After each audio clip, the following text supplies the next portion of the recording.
Thank you very much, Sue. Thank you. Thank you, Sue. Thank you all for being here today. This is something that, as Sue pointed out, I have been doing across the country in various communities, from the GTA to around Montreal, to Ottawa, to Vancouver as well, reaching out to community and ethnic media and making myself available and answering any and all questions you may have.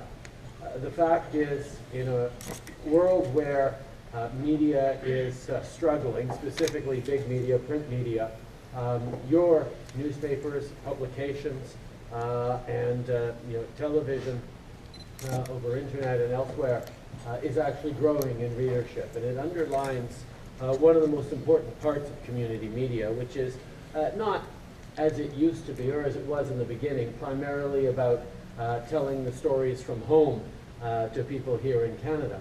But it's about telling the stories of Canada in a way with a perspective that communities here can relate to. For me, I know we'll talk about immigration, and I'll answer any questions you have around any variety of issues you bring forward.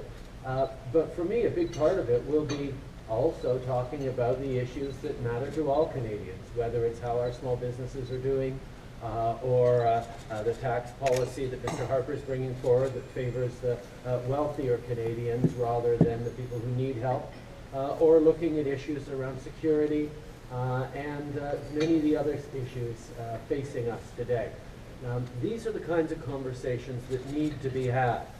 And I know that over the past 9 years, we've had a government that has taken as a default position a level of being closed off as its default. More difficult for mainstream media in any case to access it. And you'll know very, very well that this government also plays favorites.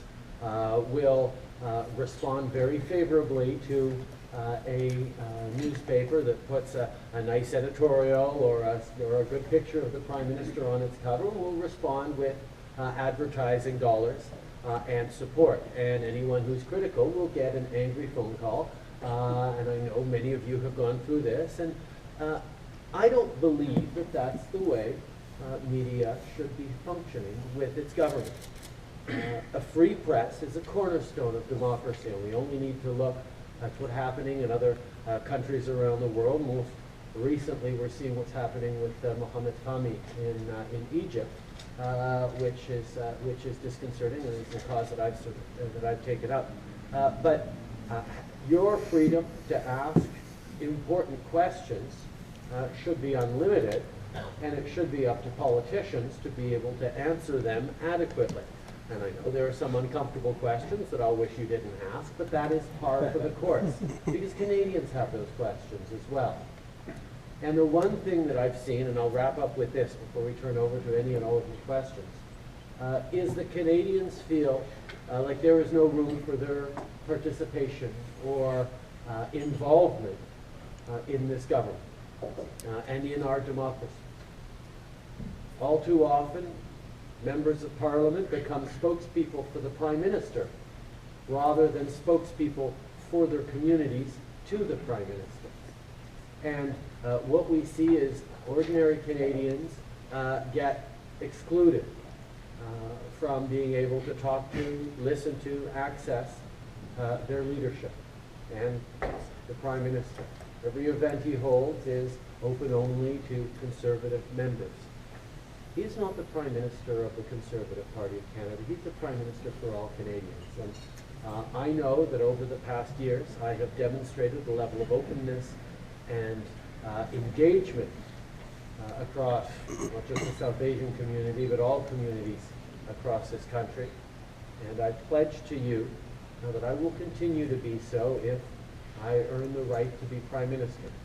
Not because it's helpful for votes, but because it's the only way to properly govern a country as diverse as Canada, to make sure that all voices are heard, that are respected.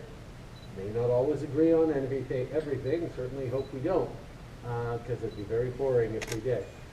But I do know that being engaged, listening, open, respectful, is the only way to build an informed, responsible democracy in the 21st century. And that's what I'm committed to.